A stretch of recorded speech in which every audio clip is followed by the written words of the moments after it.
Fala, fala moçada, mais uma aula sobre a região Nordeste. Já vou adiantar para vocês, ó. Nós vamos fracionar a região Nordeste em sub-regiões para melhor estudá-la, tá, pessoal? Nossa, professor, como assim fracionar? Dá uma olhada nisso aqui, pessoal. Vocês têm esse mapa aqui na apostila, certo? Esse mapa é o mapa das sub-regiões nordestinas. O que significa isso? O autor pegou aí essa região e fatiou ela aí em sub-regiões de acordo com as suas características, principalmente físicas, certo, pessoal? Então envolve muita geografia física aí, tá? Nós vamos detalhar depois um pouquinho sobre cada uma, ok? Quais são elas, pessoal? Estão aqui, ó, as 4 sub-regiões naturais, ó. A Zona da Mata, no verdinho, vocês estão vendo, região litorânea. Mas aí no laranja escuro, vermelhinho, nós temos o Agreste, a maior região, o Sertão. E nós temos ainda lá no extremo oeste o chamado meio norte, né, pessoal? Já seria uma área de transição aí do Nordeste para a região norte do Brasil, por isso que recebe esse nome de meio norte, certo? Na aula de hoje, moçada, trabalharemos as duas primeiras. Vamos partir do litoral em direção ao interior. Então, trabalharemos primeiro aí a chamada Zona da Mata e depois a sub-região chamada de Agreste, ok? Comecemos então, pessoal. Zona da Mata, olha lá os seus aspectos naturais, ó. É a porção litorânea, tá, pessoal, do Nordeste, ou seja, a porção do litoral leste do Nordeste. O que significa isso? O lado direito aí do seu mapa, tá vendo aí? Até deixei em destaque para vocês para ficar mais fácil de visualizar, né? Deixei só ela coloridinha aí para ficar um pouquinho melhor para vocês, estão vendo? Só que apesar de ser uma faixinha aí, pessoal, no mapinha, nesse mapinha pequenininho, essa faixa ela pode variar entre 50 e 120 quilômetros em direção ao interior, certo? Então, nas áreas mais estreitinhas, aí ela tem 50 quilômetros, nas áreas mais extremas, aí ela tem 120 quilômetros, ou seja, do litoral em direção ao interior, ok, pessoal?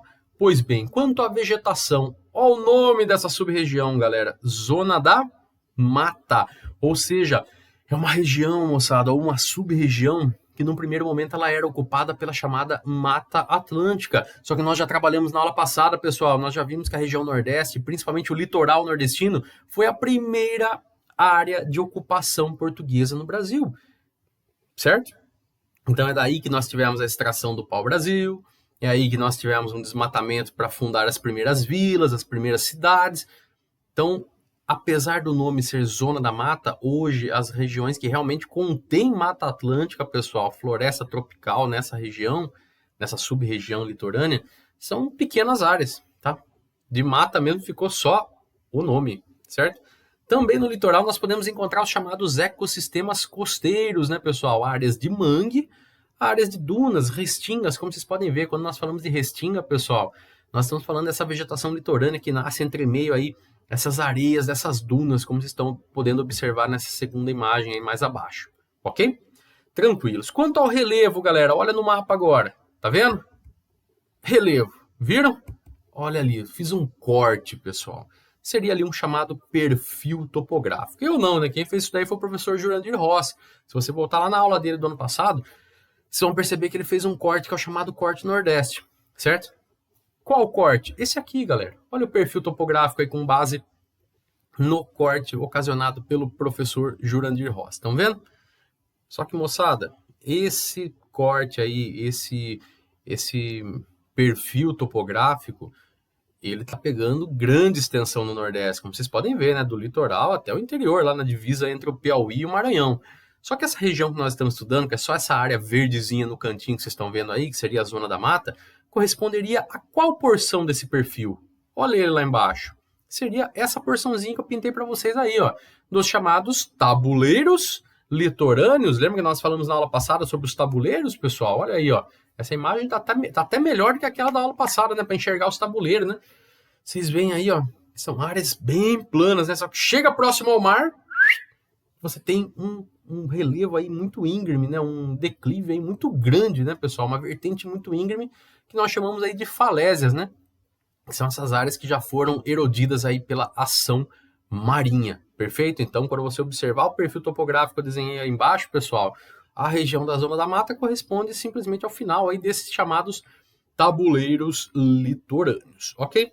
Quando nós falamos em litoral nordestino, pessoal, qual seria o clima dessa região? Vocês lembram? Aqui, pessoal, olha ele aí, ó. O chamado tropical litorâneo, também conhecido por tropical úmido, né, pessoal? Aqui tem um climograma da cidade de Maceió, nas Alagoas, né? O que caracteriza esse clima? Cara, se é tropical, você tem um clima quente, né? Médias térmicas mais elevadas. Grande umidade, por quê? Porque está no litoral, então você tem ali um efeito muito forte da maritimidade, certo? Só que, moçada, uma coisa que chama muito a atenção aí no chamado clima tropical litorâneo aqui no Brasil. Nós temos as chuvas de inverno. Dá uma olhadinha nesse climograma aí, ó. Você vai perceber o quê? Ó? Que a temperatura que está na linha vermelha, ela diminui no meio do ano, certo? Você tem uma ligeira baixa, né? Uma média de 30 para 23, certo? Só que quando a temperatura diminui, ou seja, quando a linha vermelha baixa, você percebe o que com a quantidade de chuvas que estão nessas coluninhas? Um aumento. Então, quando a temperatura diminui no inverno, as chuvas aumentam. Isso acontece por quê? Vocês também já estudaram em outros momentos, pessoal. São chuvas frontais, é o encontro da chamada massa polar atlântica, que é fria, com a massa tropical atlântica, que é quente. Então, se você tem massas com temperaturas diferentes, você terá aí o que nós chamamos de chuvas frontais. Se não bastasse isso, moçada, nós temos também, ó, as chamadas chuvas orográficas ou chuvas do relevo. Olha lá no perfilzinho topográfico que está lá embaixo. Olha no perfil topográfico, senão você vai ficar perdido. Vocês estão vendo ali o Planalto da Borborema, pessoal? Ele funciona como um paredão que acaba dificultando a circulação de massas úmidas, pessoal. Ou seja, você tem aquela umidade vinda do litoral, certo? Só que o Planalto da Borborema funciona como um obstáculo. Então você vai ter as chuvas frontais, as chuvas orográficas na região do litoral, ou seja, meu amiguinho, na zona da mata chove bem? Sim. Todo mundo acha que o Nordeste inteiro é seco. Vamos quebrar esses mitos da cabeça, pessoal. Vamos quebrar isso daí, tá? A região da zona da mata chove muito bem. Sejam as chuvas frontais de inverno, que vocês estão vendo aí, né? Massa tropical atlântica e polar atlântica se encontrando. Sejam as chuvas orográficas. Por quê? Porque o Planalto da Borborema, como vocês podem ver agora no perfil aí de baixo, funciona como um bloqueio, pessoal, do relevo. Então essa umidade ela chega, vai ter que desviar do Planalto da Borborema.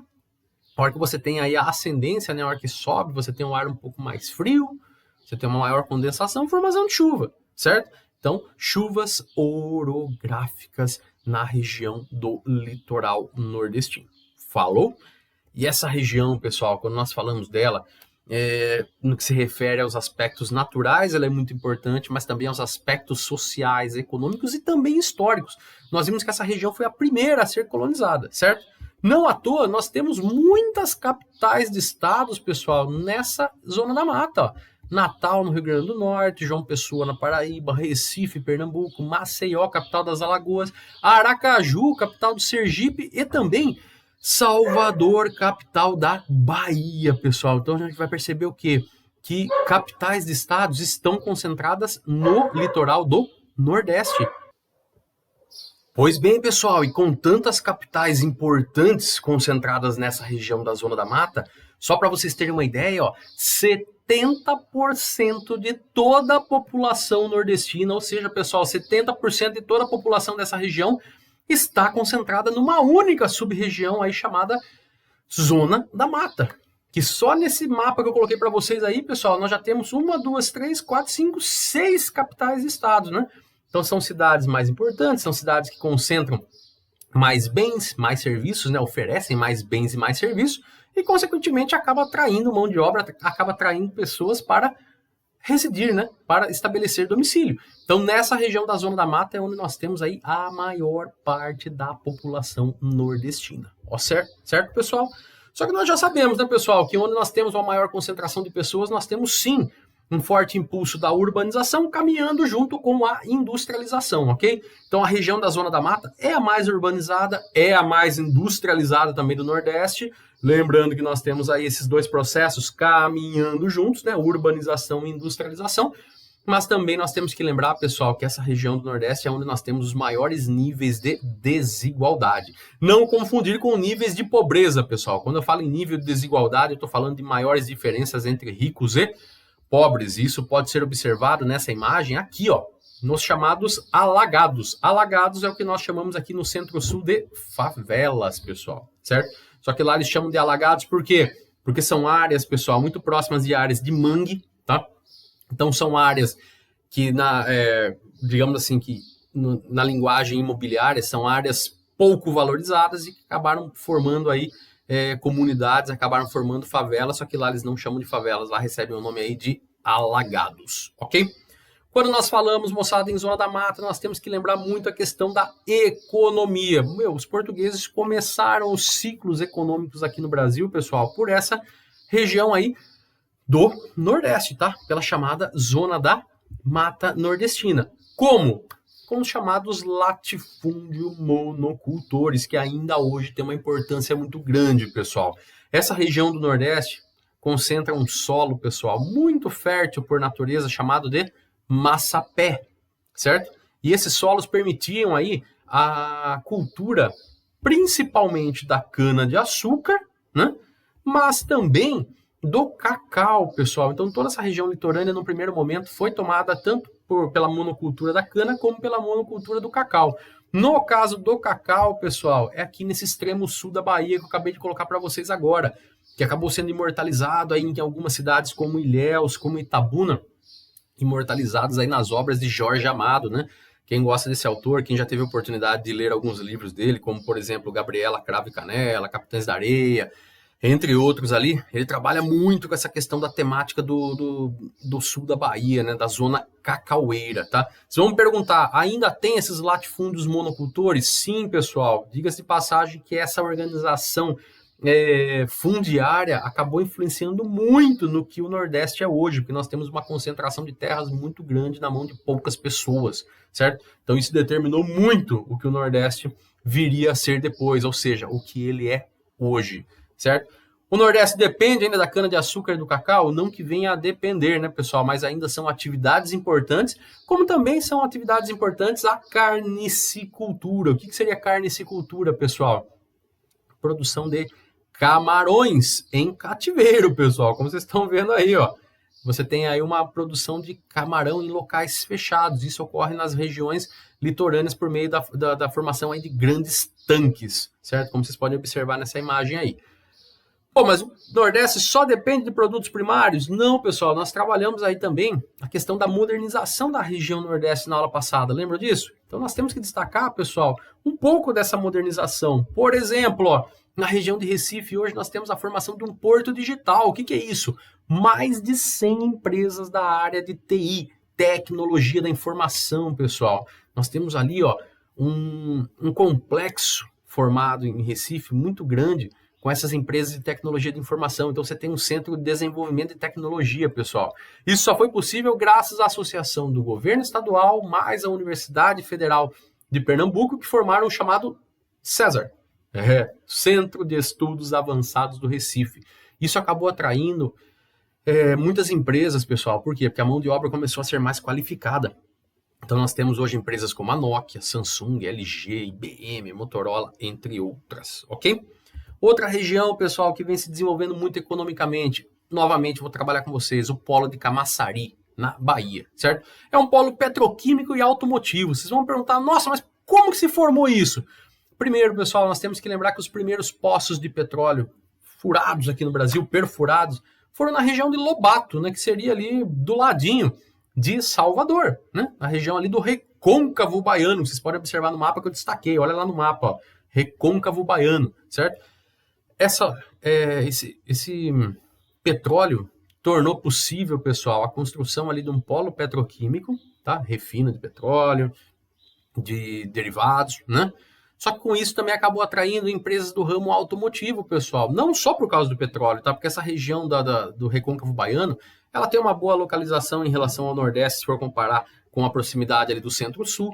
Os incentivos fiscais que nós trabalhamos na aula passada, né? Guerra fiscal, a questão da infraestrutura, rodovias, matéria-prima, petróleo próximo ali, e a mão de obra também para trabalhar nessas fábricas, né, pessoal? Uma mão de obra, diga-se de passagem, muito barata. Então, por isso que até hoje nós temos aí empresas do porte da Ford, da Bridgestone, Firestone, da Continental. Então, muitas empresas petroquímicas, empresas automotivas, automobilísticas, né? E empresas também, pessoal, que trabalham com a produção de pneus, como vocês podem ver aí, né? Bridgestone, Firestone e a Continental, ok? É um grande polo de desenvolvimento na região Nordeste hoje. E também, pessoal, no sul da Bahia, onde vocês estão vendo a zona cacaueira, muitos produtores já estão evitando de plantar o cacau, principalmente depois de que alguns anos atrás eles tiveram uma grande praga lá chamada vassoura de bruxa, que acabou com muitos cacaueiros. Muitos desistiram e começaram aí a praticar a silvicultura, né, pessoal? O que seria isso daí? É você reflorestar com madeiras que vão ser utilizadas aí para empresas de papel e celulose. É o caso, por exemplo, aí dos eucaliptos, né? Só que detalhe, né, moçada? Você tem uma floresta que se ergue, mas é uma floresta que vai ser cortada para poder fazer papel e celulose. Então é uma floresta que já tem data marcada para não existir mais. Por isso que alguns autores chamam essa região hoje do sul da Bahia de deserto verde, certo? Mas não podemos negar a sua importância, né, pessoal? É uma atividade hoje extremamente importante para a região Nordeste e principalmente para o estado da Bahia. Ok? Beleza? Moçada, vamos dar um pulinho agora aí, ó. A gente vai passar para o Agreste, ó. Saímos da zona da mata, que é aquela região no litoral, e fomos aí para o interior. A primeira faixinha que você tem logo na sequência aí, que tá na cor vermelhinha, é o chamado Agreste. Vocês viram que eu coloquei o Agreste como uma transição natural? Por que transição natural? Primeiro porque você vai sair do litoral, que é a zona da mata. Desculpa aí, coloquei zona da mota, pessoal. Desculpa, tá? Zona da mata, né? Você sai da zona da mata, que seria úmido, ok? Você tem uma vegetação de floresta tropical, que é a Mata Atlântica, para passar por sertão, que é uma área seca de caatinga. Então, o Agreste, pessoal, é uma área de transição natural. Então, quando você fala em índices pluviométricos, ou seja, em chuva, no Agreste você não vai ter tanta chuva como na zona da mata, né, que seria o litoral. Mas a área é tão seca como o sertão. Por isso que nós falamos aí, os autores trabalham nessa região do Agreste como sendo muito importante por ser uma área de transição natural, certo? Então a vegetação dela, pessoal, é uma vegetação que transita um pouco aí entre a Mata Atlântica e a Caatinga. Então você encontra espécies dos dois tipos aí de biomas e você tem características das duas mescladas de acordo com o relevo, de acordo com a disponibilidade de altitude e por aí vai, ok? Certo? Pois bem, moçada, de novo, ó, quando eu falo em relevo, essa região do Agreste, eu vou destacar, é aquele mesmo corte, tá, que eu fiz na zona da mata, eu só não fiz o risquinho agora aí, mas é o mesmo corte, ok? Onde ficaria essa porção do relevo do Agreste? Olha no perfil, galera, aqui, ó. Vocês vão perceber que pega em cima o que nós chamamos de Planalto da Borborema. Então essa região do Agreste, pessoal, querendo ou não, é uma região até um pouquinho mais elevada, certo? É a região do Planalto, contemplada aí pelo Planalto da Borborema, como vocês podem observar. Tem algumas áreas que acabam sendo um pouquinho mais úmidas, tá? Por causa disso, recebe um pouquinho mais de chuva também.